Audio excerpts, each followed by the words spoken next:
Hey guys, my name is Akshita. I'm a data analyst and a travel enthusiast. I'm Anagh. I'm a finance bro and a tech geek. And you're listening to The Why Quadrant, the weekly podcast where we discuss the why behind human society and behavior. Lessons from pop culture and our own experiences to lead a more intentional, efficient, and happy life.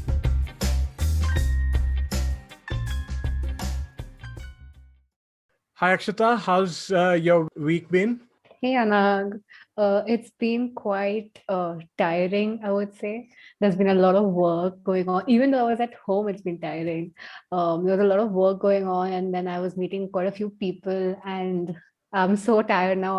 All I want to do is just curl up into bed and just stay there for the longest weekend ever.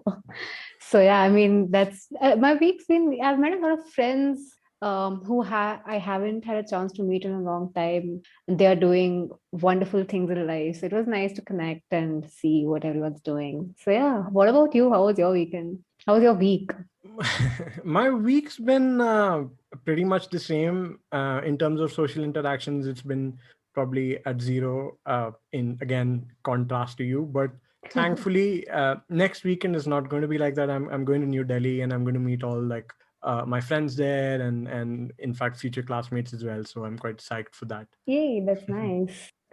But I've also been working on my startup, and there's so much math to be done in the back end coding and all of that, which I haven't really touched in a while. So it's been a very different kind of busy. But anyways, a very thinly veiled pivot to stem from that is I'm really, really psyched to introduce the guest for today. She's Katherine Riley. She's a research associate at the University of Ottawa. She's involved in stem cell research, and she's also an evangelist for STEM education. And now I'll give it to Katherine to introduce herself.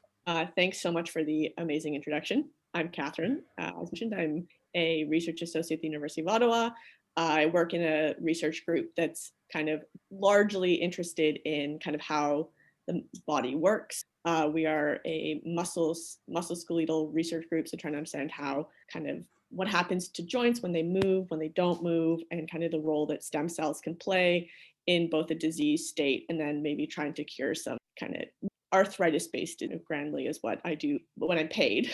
And then outside of that, I have a teeny tiny little startup that's looking to help increase the amount of diversity within STEM. So STEM is science, technology, and math. And we are trying to kind of get people to come into STEM that think a little differently, look a little differently, have different life experiences, because at the end of the day, that I think will make kind of science better and more meaningful and will produce, actual results that can kind of change the world. Not that they haven't, but can be more groundbreaking. And then my background, I did my undergrad at Queen's University in Kingston in kind of genetics and molecular biology. And then I have a master's degree in muscle stem cell biology. And then I got my job and have been working there for about 5 years or so. Katherine, in a very quick nutshell. Quite inspiring, quite encouraging, really, very honestly. So much. We're already very floored, awed, and honored to have you on board with us today, Katherine. I swear, I think Anag just perfectly captured it. All the emotions right now. I'll just say I'm honored to be asked. You two are both breathtakingly brilliant individuals, and the fact that you're taking this kind of initiative on and asking these kind of questions is so very exciting, and I cannot wait to listen to all of the episodes that you guys will produce, because they will be exciting and interesting and will make me think, which is really all I want to do in life.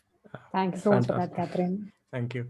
So Katherine, before we begin, I want to ask you to explain what stem cell research exactly is to me if I was like a 5-year-old, because so far my understanding of stem cell is restricted to science fiction movies, where based off of that, basically I can use stem cell to make a clone army or grow a limb. And the other time I've been exposed to stem cell was when I was working for an investment bank, and there was a Israeli startup that dealt with stem cell research that was trying to come to the US for funding.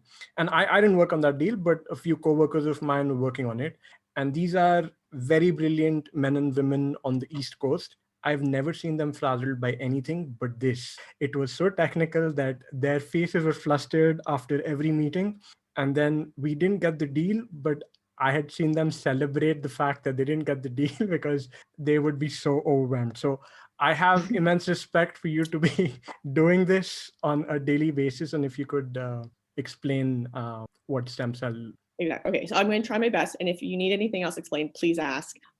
So when you think of the human body, there are millions of different cells that have unique functions. So you have your skin cells that kind of act as a barrier. You have your retinal cells that allow us to see, and they all kind of do the same. Like each cell kind of has a fairly narrow scope of function. And that's what allows us to be these unbelievably unique and creative and interesting species.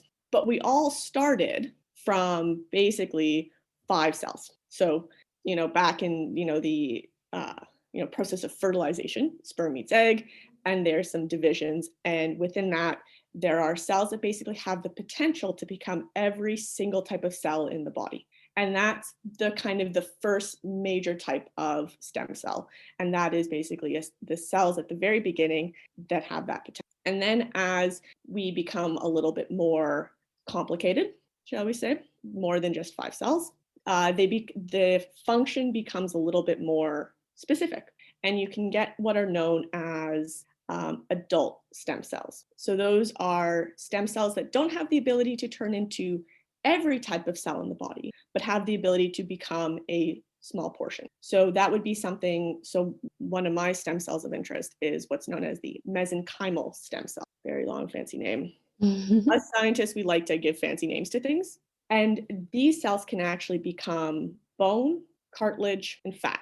So it can't become an eye cell, for example, but it has the ability to become those more specific types of cells that kind of have a more narrow function. And these cells live in our body all the time, and they're really important for healing. So, when you have a cut in your arm, stem cells are involved in kind of closing that wound and making sure that the skin is back and being its fully protective barrier in the beginning. And then we'll see in kind of in some disease states that healing ability decreases. And so that would be something like Duchenne's muscular dystrophy. There's a belief that kind of patients who have that disease, their muscle stem cells don't quite regenerate the way that they should. And then that's what leads to kind of the inability for the muscles to function and the wasting away and that sort of thing. And then you have the flip side where you have some forms of cancer where kind of the ability to grow lots and lots and lots and differentiate is turned on. And so stem cell biology is kind of on both sides. So you have some people that are interested in trying to harness that regenerative capabilities of stem cells. And that's where it gets into the growing limbs and that kind of stuff. And then you have the flip side of people trying to figure out how to turn it off in cancer states. So hopefully I did that justice. I think you really did. 100%, Katherine. I feel like if you were there as part of a team when you were working on that deal, we would have probably nailed it and Killed it. All right. So stemming from all this conversation about stem cell research, I like all the puns that you're making here, Anagh. is the topic for today's discussion, which is the importance of STEM education in our lives, both as sort of compulsory education in, say, middle school, and then maybe later on as a career moving forward as well. Because, I'm sure you guys have seen those memes that are really popular these days where it's like, oh, I'm still waiting for the day where I'll use the Pythagorean theorem or the fact that mitochondria is the powerhouse of the cell to do my taxes. And, we should have more life skills being taught rather than STEM education, which is useless. And I personally get really, really, looking at these memes really grinds my gears. So like I'm excited about like today's topic and, making a case for why it's important for literally every single person on this earth to have some sort of STEM education. And to kick off this discussion, let's start because coincidentally, all 3 of us today have pursued a STEM education in some form or fashion for our undergrad and then undergrad. So let's start by talking about our experience with it and why we sort of fell into choosing something in the field. Let's start with Akshita. Would you want to start by talking about your experiences? Yeah, sure. So I think being in India, I don't know if this is a worldwide overall thing, but being in India, you generally have two. This is a very cliche thing about India, but you have like two options. Okay, while growing up, what do you want to do? Either you be a doctor or you be an engineer. And lucky for us, both of them are STEM originated. So I think by middle school, we all have a very most of the schools in India have a very generic structure of having math, science, chemistry, physics, biology in the syllabus itself, at least till eighth grade. If I'm not wrong, Anagh, you can correct me if I'm wrong. And then going forward in ninth, from the ninth grade and into your 11th and 12th grades, you can choose to take up commerce, take up arts, take up different subjects. I personally took up, I wanted to do engineering going forward. So I took up my math and sciences as well. Um, mm, I, I think it's important for, so this is all the basics of life, right? Basically, science is nothing but the basic of life. And I think that to do anything going forward, it's very important to know. So there might be someone who argues saying that, okay, why is it important to know organic chemistry for going forward and doing engineering? So I've done computer science engineering. Why? How is organic chemistry or inorganic chemistry related to computer science? It's not. But in a way, all of these different subjects, whether it comes to maths, technology, computer science itself is a part of technology. And this gives you a very overview, holistic view of how there are different aspects of any kind of profession, any kind of career, any kind of business that you work in. And I was glad that I chose this because, first of all, it's a very, very, very interesting field. The STEM education space is very interesting. It gives you an outlook to things you would not think of. If I had taken arts, I'd never understand biology. And the way you just explained stem cell research and what exactly stem cells are, it was beautiful. I mean, if I had that back in my 10th grade, I'd probably be like, I want to take medical sciences now. So yeah, I mean, that's been my take on it. And then I went on and did my engineering in computer science and technology. And because I thought that this era right now is very focused into technology and digitization. And I think it makes sense for you to at least understand how it's working across the world. If not, you wanted to contribute to it, at least understand why it's important around you and why it is the future. So that's my take on it. Anagh, Very what about well you? put, Akshita. And I'll probably go next, and then we can have Katherine talk about her experiences. So, yeah, like you said, okay, let's take us like in middle school, I really liked science and math for mainly the reason that I would get full marks in them. With English and languages and history and all of these other subjects, no matter how much I wrote, there were all these essay type questions. I would always get inadequate, and then they'd give me like 3 marks out of 10 for that question. Whereas with science and math, I knew if I got the answer right, like if I was able to solve the problem, I will get full marks. So that was what initially drew me towards it. And there was a reason for that, because science and math is fairly logical in, like, how you go about it, whereas with arts and languages there's really no right answer, and that's kind of the logic all the teachers in high school also had, that we can't give you full marks because there's no right answer and you can't have a perfect answer. And that was one thing that kind of made me get drawn towards science and math. And then moving forward, I was always really, really obsessed with technology. My mom was a computer scientist who worked for the government at that time, and I was like, we had this old DOS computer, and I had this video game console, and I was just like, obsessed with any and all forms of technology. And as I grew older, I realized, if you use technology, life can be so much simpler, so much more efficient. And I was always looking for ways to kind of use technology, make things simpler. One of the examples of that, very, very simple, very, very almost rudimentary, was that my school had like a food festival of sorts, where people would set up stalls, and around the school campus you'd make like these big stall plans of where all the stalls are. And every year for the past 40, 50 years, they were doing it manually. They'll get those big pieces of paper and use pencils and rulers and draw them out, and then this process had to be repeated every year from scratch. And I was in my eighth grade at that point of time, and I was like, this can be digitized, and you can just have your stall plans, and then every year you can just replace what stall is in what position. And I did that, and everybody really liked it, and that got me really excited, because that was the first time I was able to use technology at such a large scale. And I was like, my mom's a computer scientist, and that's what I want to do. And that's why I ended up taking, I mean, also the fact that what Akshita mentioned, that in India, engineering or medical science are like the two most sought after career choices. And also, going that route is like the thing. I mean, there's a saying that in India, people first become an engineer and then they become whatever they want to become. So, This is so true.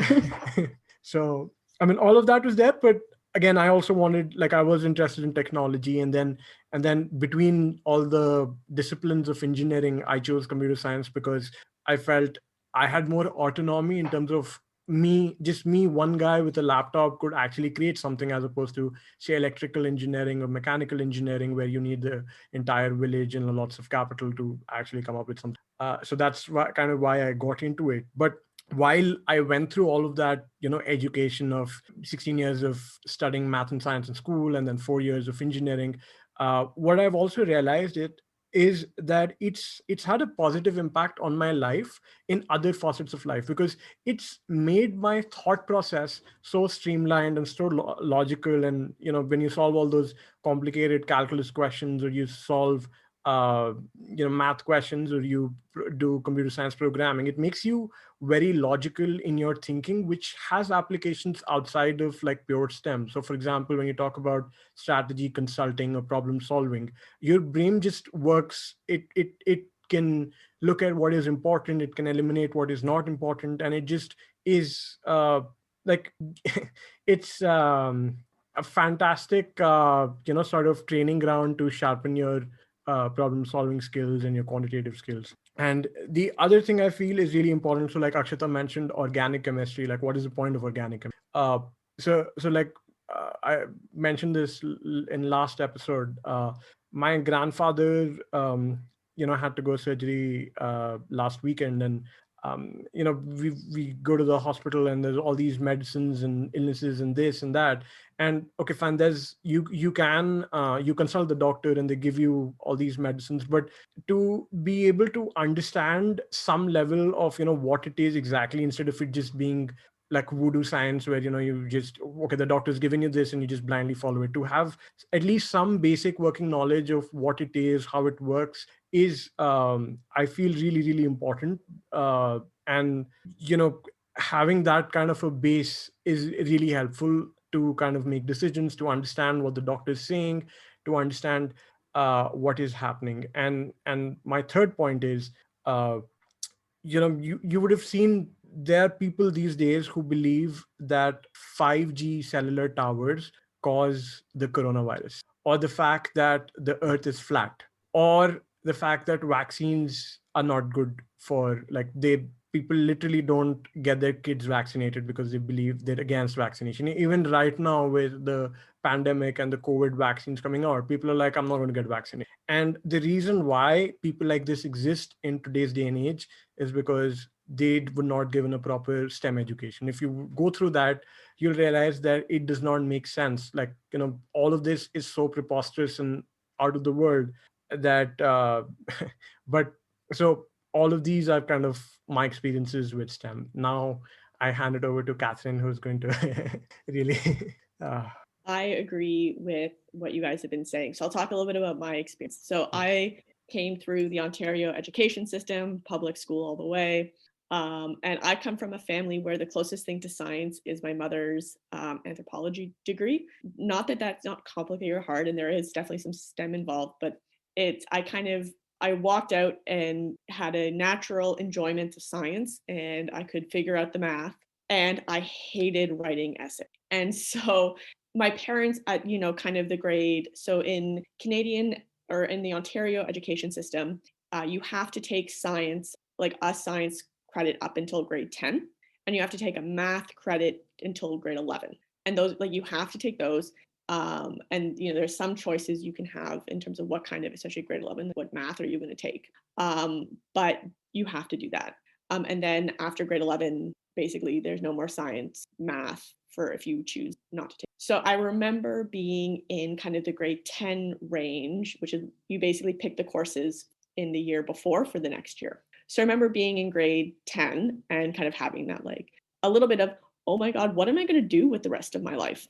Because if you don't pick the science courses, then it's a lot harder to get into like a science undergrad degree, basically. And so, my parents both knew that I enjoyed my science class because in grade 10, it's just science and it's just math. And I enjoyed them. And so my parents were the ones that were really pushing me to kind of to continue to take the science courses. And if I didn't have that, I don't entirely know where I would have been, because really I was like, I think you're like 15 at that age making that kind of decision. No. And so that's what kind of pushed me. And my parents really played you don't like writing essays, there are less essays in science. Like that's how my parents got me into it. I was like, okay.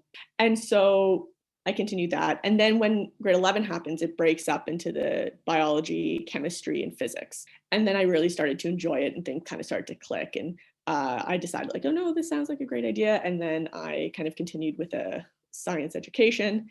And the other thing that I did that's a little abnormal is traditionally high school is 4 years. I felt going to an undergrad degree at 18, I'd be a little immature, and I didn't want to blow a year of my parents' money because I was very lucky that my parents were paying for my undergrad. I didn't want to go and blow a year. Like I felt like it would be bad.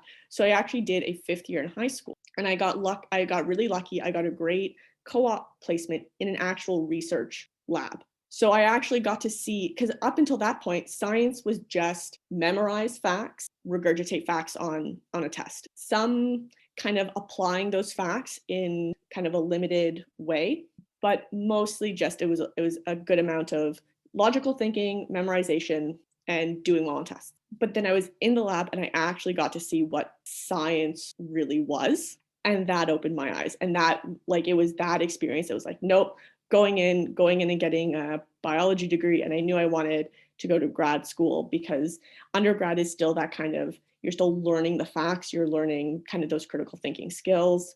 And then in grad school, that's where you actually get to, hold the pipettes and do the science and run the experiments. And so that's what kind of led me down this path. And I am forever grateful for the skills that I gained in a STEM education. Because, as you guys both said, there's more to this education side of STEM than just memorizing the facts. However, it's sometimes not done very well, in my opinion. I've had some great, Brian Toss was my grade 9 and my grade 11 science chemistry teacher. He's amazing. Like he's awe-inspiring. And he's one of the reasons that I think I still have a passion for science, but they're not all science teachers are Mr. Toss. And I think the other thing that STEM education, especially in that like early grade 9, 10 space, is that you don't actually get, and you're not taught what you can do with a STEM education. Like nobody says to somebody in grade 10, oh, you want to be, you want to solve these kind of problems. You can do that with an engineering degree. You can do that with a computer science degree. You can do that with a chemistry degree. You're not actually told, and you're not, students aren't given that power to understand, when you're an engineer, what does an engineer do every day? Like I've got a good friend who is my co-founder of a startup. She's an engineer. And she basically went into engineering not knowing at all what an engineer does, but, was kind of told, oh, you're good in science, you're good in math, you like these kind of problem solving things, go become an engineer. And she was okay. And she did, and is a successful engineer now. But that I think is one of the issues with STEM education, is there's that lack of real world, what can I do with this? And also, at least in my experience, real world, what kind of problems can you actually solve, if that makes sense? That is a little bit of a disconnect. And I think leads to some people going, oh, I don't want to do that.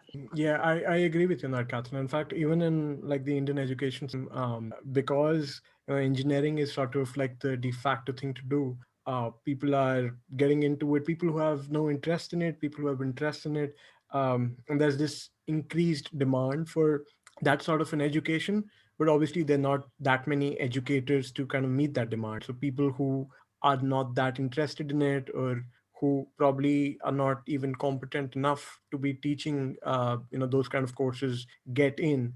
And obviously they don't do a very good job of teaching it. A lot of them would just come in, read out some slides, and then give you some questions to memorize.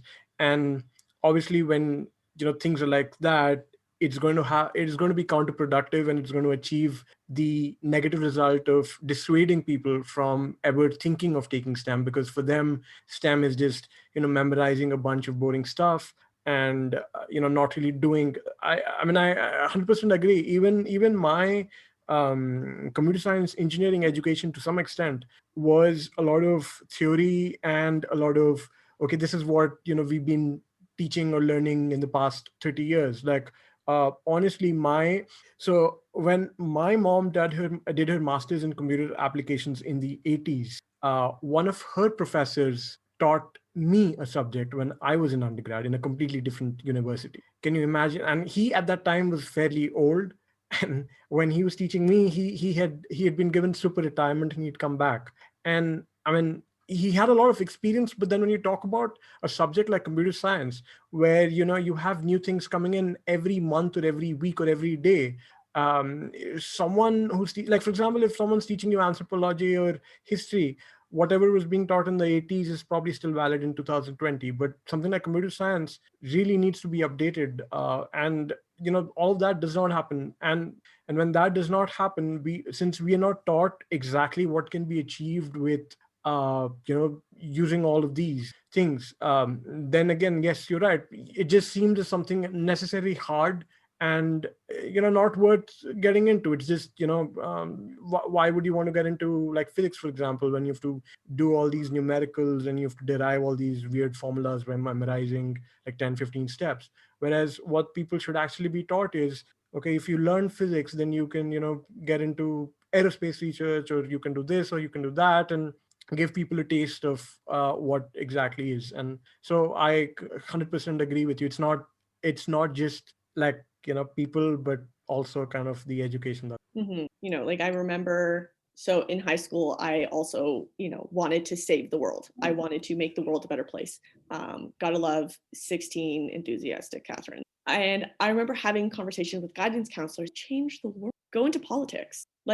Because it's government that you can go into government, then you can write policy, and you can change the world, go into global development, go into international relations. And I was like, great, but all of those require essay writing, which wasn't going to happen. And so no one actually said, Catherine, you can change the world with a biology degree. And so that's kind of the inkling, the underlying fire that kind of got me to start my education startup, Up for the Challenge. And what we do with that is we use a human-centric design thinking approach. So when you're solving a problem, you want to have the people you're actually solving for in the center of your process, so that whatever you come up with at the end is actually useful for them. Crazy thought. And basically partnering with kind of local community groups that are doing amazing work, and having students kind of try to solve problems for that local community group, going through the design thinking process. And then at the end, we step in and highlight, if you want to, create, a good source of food locally for, in your school, you can do that, you can have some STEM involved. And so, we had one kind of challenge where the students designed basically like a hydroponic system in their calf, so that they could have so that was their salute. They wanted fresh food, like fresh vegetables at lunch, but that involved trucks and this and that. And so their solution was, let's a hydroponic tower in our calf. And then the Up 14 can step in and say, okay, hydroponics, where's the STEM in that? And then kids all of a sudden go, we want to build that, we need to have some mechanical engineering skills so that it can grow. We need to have some, some bio, knowledge so that we know how things can grow. And, we need to have a computer system that knows when to turn the water on and when to turn the water off on the weekend, so that, everything is still fresh all the time. And all of a sudden you see that light switch of, I need to learn that information. I need to know those facts, but at least then I can do something with those facts later. And that, I think, is, in my opinion, is partially where the education system fails, is that it doesn't say, oh no, if you want to, solve a food desert, which is something that in Toronto and Ottawa is a very serious issue. You can do that not just with policy, but with STEM.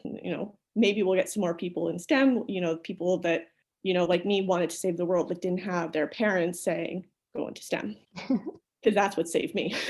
I completely agree, Katherine. So, I mean, this entire point, I think, that you were mentioning about having it in middle school, and as you said, a lot of people don't have someone coming and telling you that go into STEM. This is the future. This is what you can do with a STEM education, and I think that's very important, because middle school, that 6th to 8th grade, is the time where you're basically a 15-year-old kid, like you're what, 13, 15, and you're not expected to know what you want to do with life as well. And that's the time where, when you have subjects like mathematics, technology, science, the different kinds of sciences, at least you're exposed to the opportunities that are there in the future. Mm-hmm. If you don't have that, you will never know what can you do.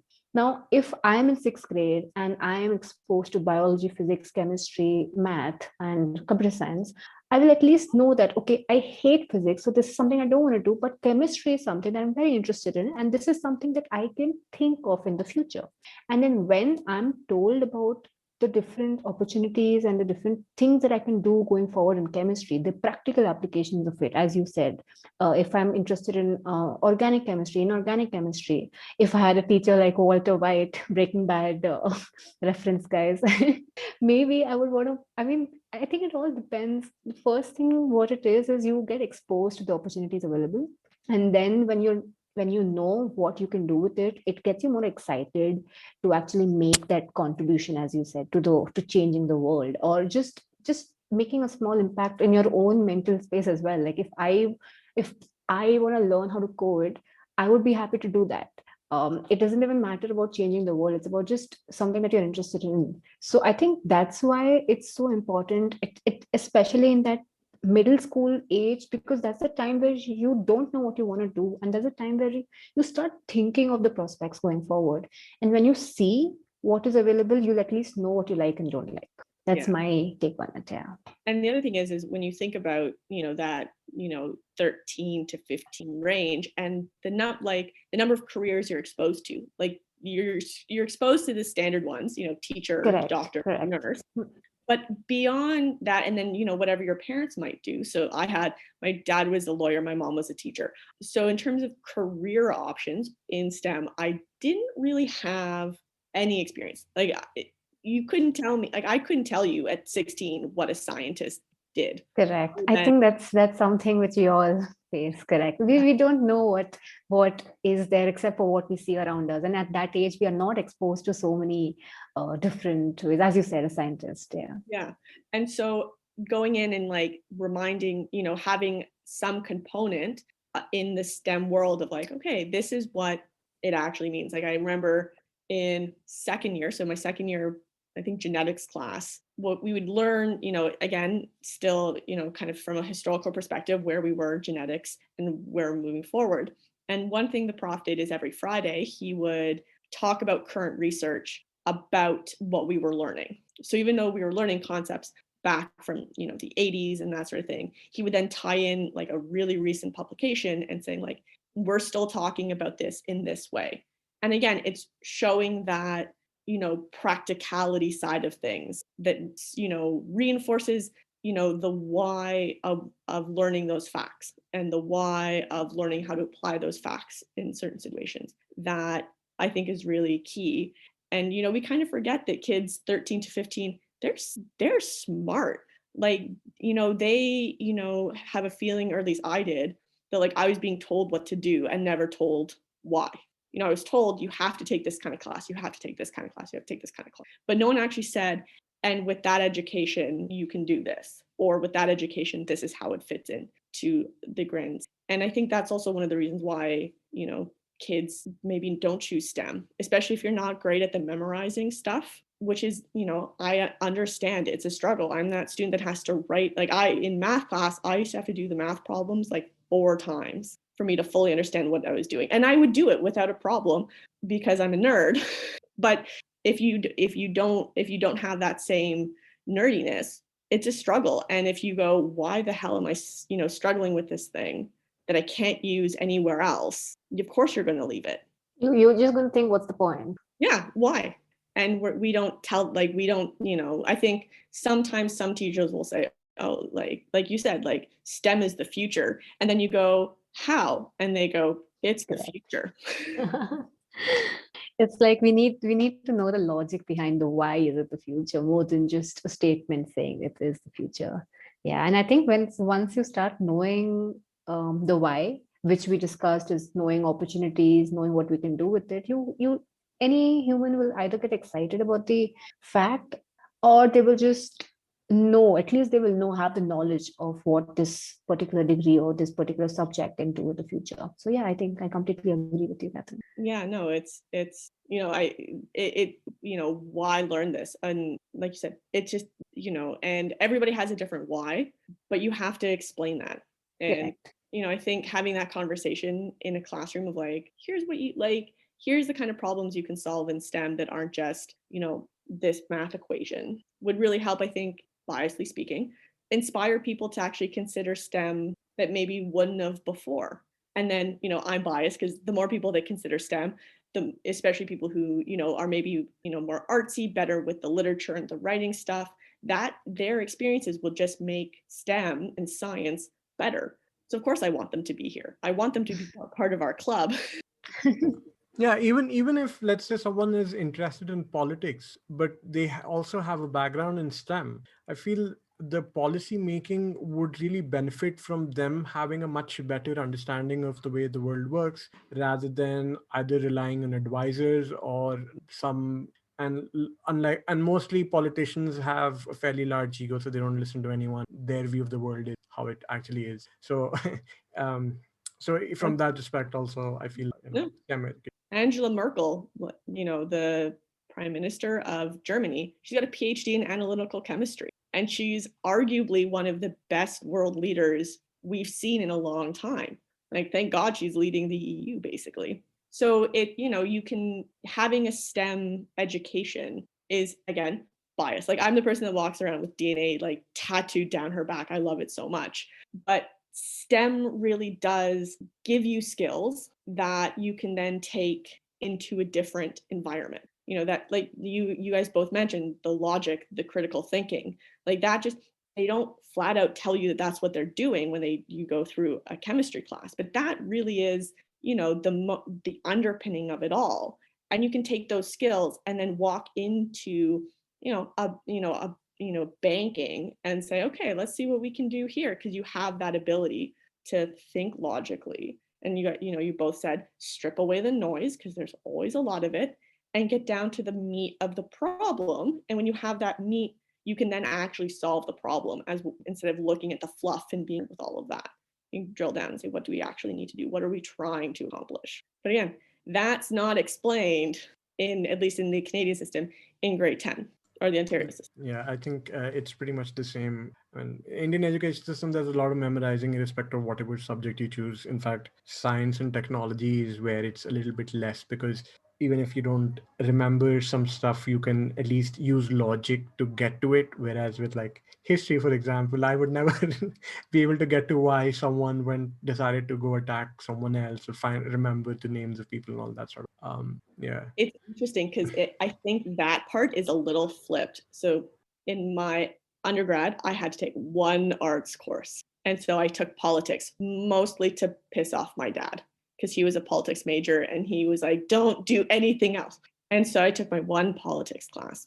And so it was a full year course. So the first year was taught by this professor whose name I will never remember. And he kind of ran it like a graduate student seminar. So there was a lot of like talking with the students, and, so there wasn't a lot of like the classic like lecture style. And coming from this, I'd never experienced that. I had no idea what was going on. And I remember really struggling because I felt like I wasn't actually learning anything, because it'd just be people talking about their opinions. And it drove me absolutely crazy. And I like tried my best. I think I got my A minus, and then we had the second half of the course, which was taught by a different professor. And evidently we were supposed to learn like certain like just political theory in the first half. That never happened. So she was like, basically like, what did you? And so she redid everything. And all of her tests were basically multiple choice on political theory, and some which political theorist said this, and some application questions, but mostly multiple choice. I rocked it because I could memorize all of this stuff, because it was second nature to me.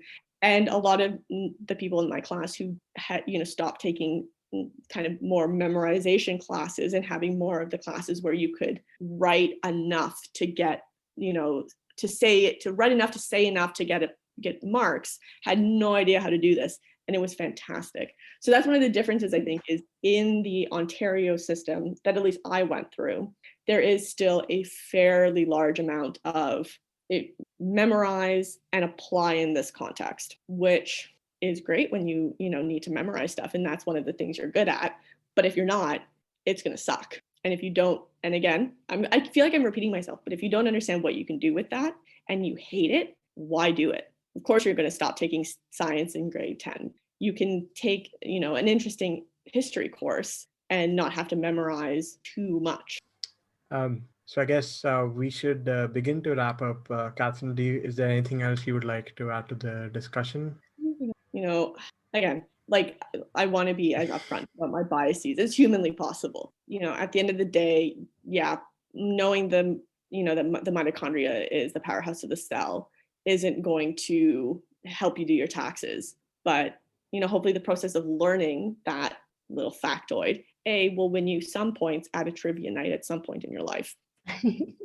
But also, allow you to look at information critically. I think I love the internet. I love it. But I think one of the issues that has come from the internet is it's allowed for a lot more of misinformation to be connected and then expelled. And so, before to hear a conspiracy theorist, you'd have, before the internet, you'd have to go out of your way to look for them, because conspiracy theories have always existed, probably for all of humanity. But before, you'd have to, it would be a little bit more niche, it'd be harder to find, you'd have to look for it, because the way that information was delivered was somewhat filtered via book publications, newspapers. So there was some amount of information vetting that would prevent, the crazy conspiracy theories a la, Bill Gates is trying to give us all microchips through the, coronavirus vaccine. That would never make it through the filtration system of information. But now that the internet exists, it allows for that. And so I kind of hope that, that's maybe one thing that STEM education can do, is helping give people the tools to look at information critically and say, is it valid? And say, yes, one source is saying this, but what are other sources saying? What are other newspapers saying? What are other scientists saying? And, be able to look at that, take that step back and look at the wider picture to try to make the best informed decisions that they can, as opposed to just reading what somebody posted on a forum. Hopefully. Yeah, I absolutely agree with that. I think, as you said, the internet, it has so much information that sometimes you don't know what's true, what's not. But when you're taught all of these basic foundational aspects when you're growing up, you at least can make sense out of a few things rather than just blindly accepting things that are told to you. So yeah, I think in a way, even knowing mitochondria as the powerhouse of the cell will definitely come into picture one day when, as we say, anti-vaxxers, we see, as Anagh said, flat earthers. Don't even get started on flat earthers. I maybe again, bias, but when I see the classic picture from the astronaut from the ISS and being like, this is what the world, here's the world today, you looking at that kind of picture and that magnificentness is the Earth, and going, no, Photoshop. No, it's flat. We never landed on the moon. I look at that and I go, there's with the anti-vaccine stuff, there is like, I look at that as not just a STEM education problem, because there's a lot of other kind of systematic racism in there that kind of leads to certain individuals being hesitant. Healthcare has been pretty shitty to a lot of people, especially in Canada, and especially in people that don't look like me and sound like me and have my life experiences. So I can see where there is some kind of legit disconnect and fear and uncomfortableness because of the racism that exists in healthcare. But when it comes to like the flat earth, that's the one that like wow. Really annoying. I could see you struggling to emote what you feel right now. Yeah, like it's so beautiful and so awe-inspiring, and you think that that's okay. Like that's the one that really it really infuriates me just for that one reason. I agree. Yeah. So, Anagh, would you like to summarize all the beautiful pointers that Katherine mentioned today about STEM education and how we have gotten about it and why it's so important? Honestly, I've been so, for the first time, I've been so floored by the discussion that I haven't been making notes. So I might forget a few things. Please feel free to add in. So started off the discussion by talking about our own experiences of why we kind of fell into the STEM curriculum. And one of the key things was that, we weren't all, it wasn't, this is a problem with the education system. All three of us did not get into STEM because, we were very interested in what we could achieve with it. There were other factors that kind of pushed us into it.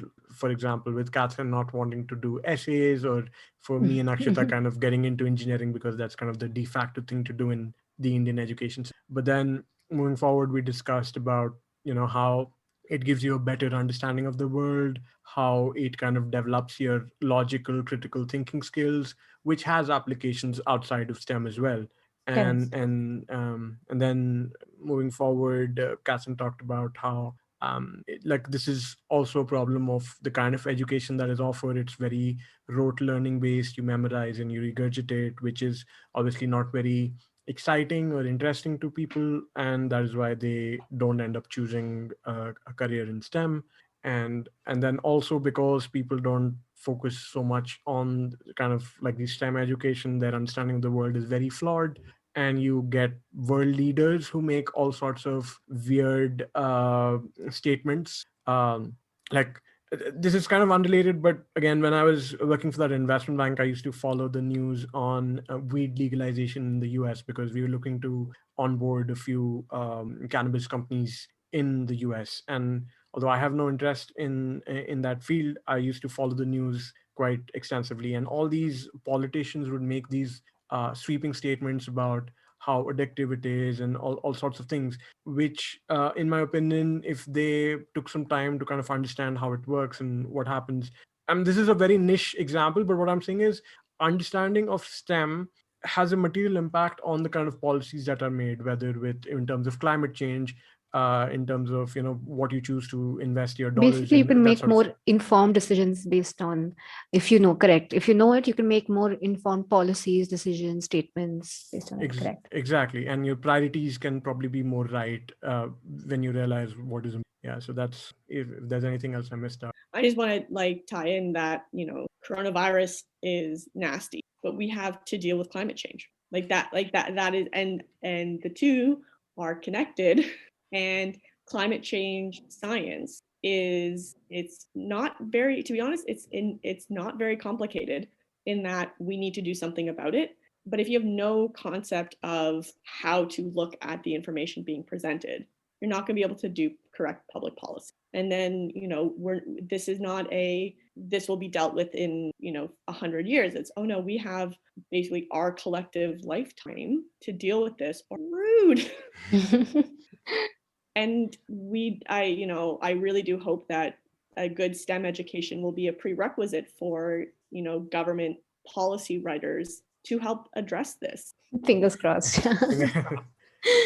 All right. So I think that was a very Good summary, Anagh, right from memory. I could never.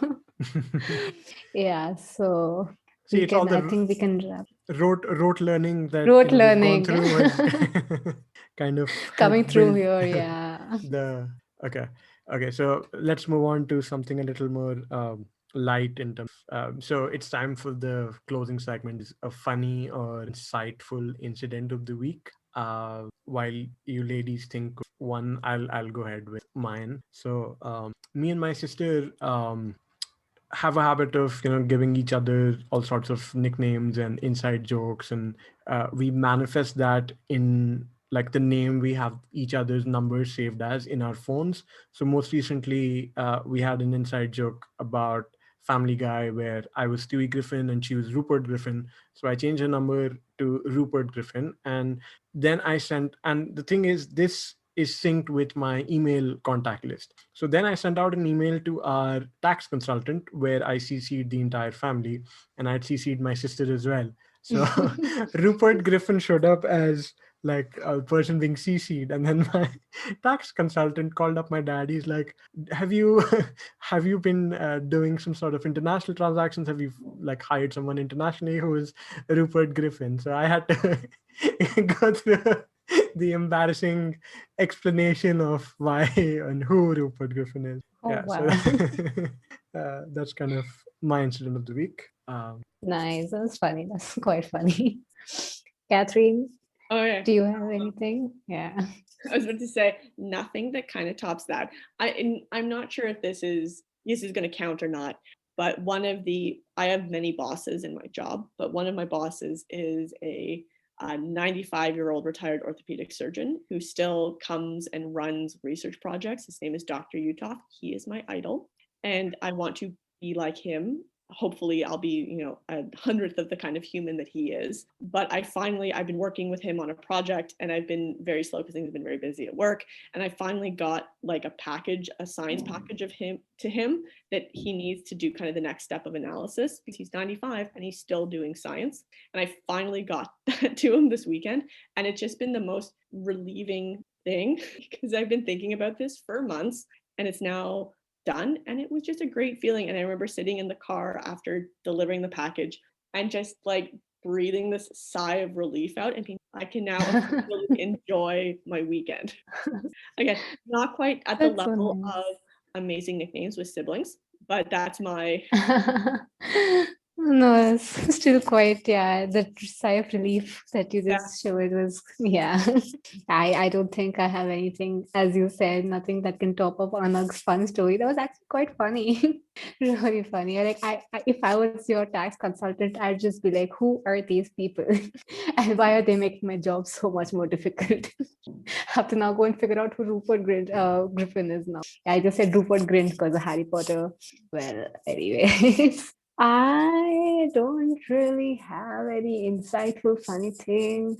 I mentioned in the last episode that I'm going surfing for the first time in the next few weeks. And so me and my friend are very excited about it. So I'm going with another girl, and we are planning to do very millennial Gen Z things of making a reel, an Instagram reel together, a TikTok or a reel. So I don't know if you'll have watched this. There's one trend which is going on where people sneeze into their elbows, depicting the coronavirus, and then they just pop up and they take those alcohol miniatures, and on basically there's like a vacation background or there's something going on in the background. So we're planning to do that hopefully on a surfboard on the beach someday. So we have been practicing the first part of it and already taken those videos, and fingers crossed we are alive enough and not too bruised and broken after the surfing sessions to do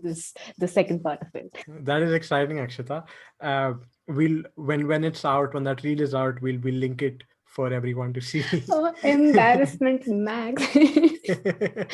So all our viewers will be like, oh no, this girl is doing fun things. Oh, I love it. I'm now at that age where I no longer quite understand the trends on like TikTok and stuff, but like, I know that it's important. So I'm envisioning that post MBA, if I'm ever in in a business and I'm like, I don't understand what TikTok is or whatever the replacement of TikTok is when 2 years from now, I'll be like, I don't know what it is, but just do it. Just we need it done. Where I'm at when it comes to most social media things. Yeah, that is very true, Catherine. I feel like that's how you get to know that you're getting old, when there's a generation younger to you and they're doing things which you don't understand why they're doing them. Okay, Uh, good luck, enjoy, have fun, don't hurt yourself too badly is usually how I look at a lot of the like TikTok trends. They're hilarious. yes, I honestly don't understand how people come up with such random, whack, completely interesting sometimes, such random things. And I'm like, give me that creativity. I also want to start a trend which goes viral.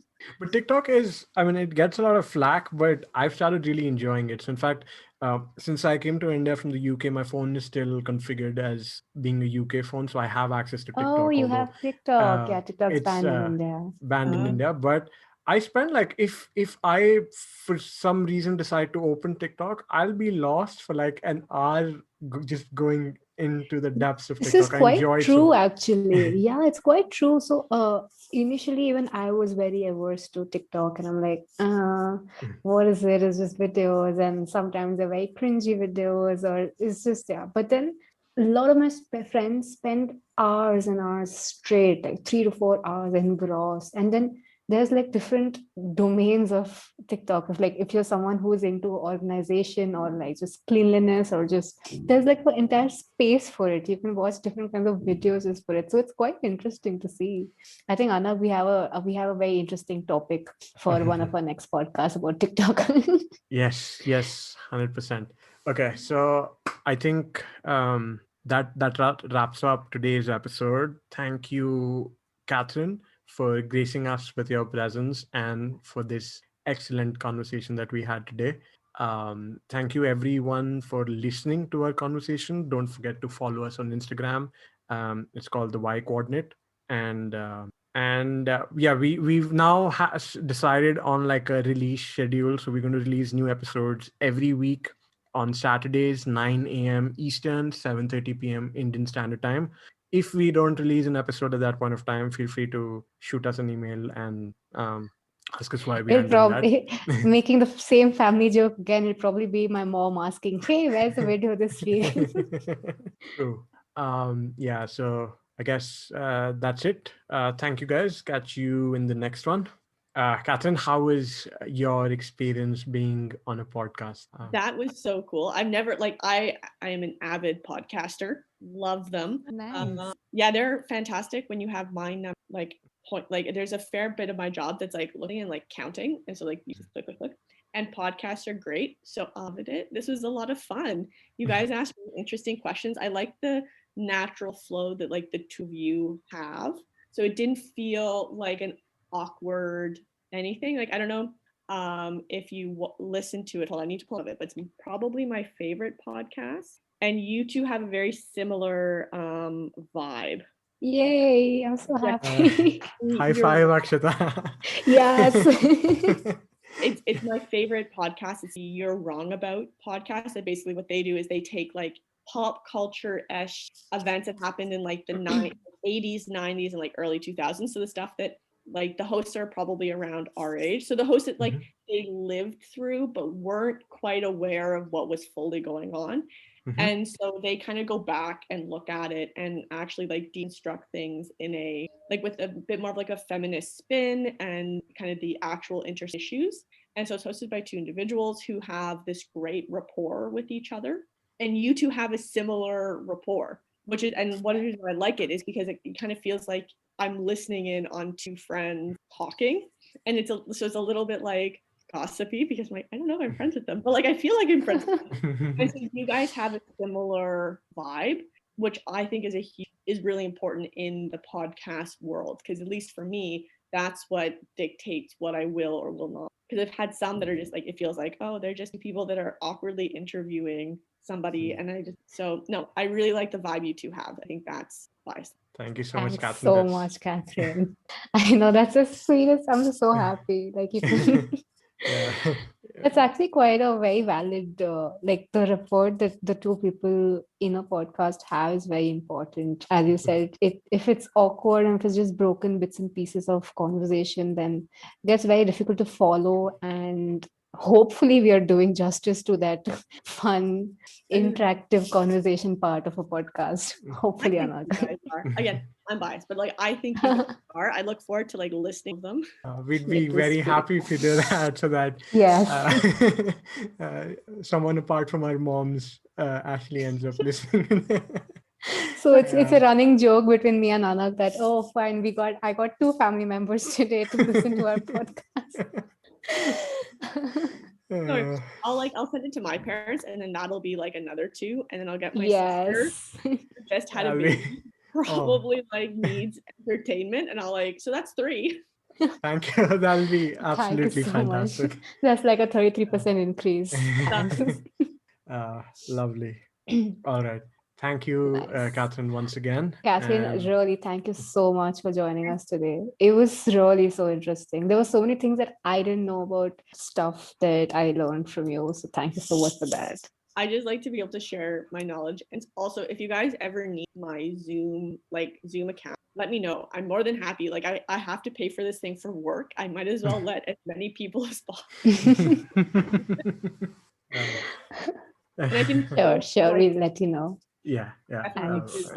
I've definitely done the meetings that like after 40 minutes you have to go and reload. It's really frustrating. So Yeah, I think the last meeting, like most of the meetings, we've had to end it and then restart the meeting. And yeah, Anagh has to go through a lot of pain to edit it and get it together into one podcast. So let me know. Standing offer. Yes. If you guys ever. Thank you so much. Sure. Thank you so much, Katherine. All right. I'm going to stop recording now. Thank you, Yes. Katherine, once again, and catch you guys next week.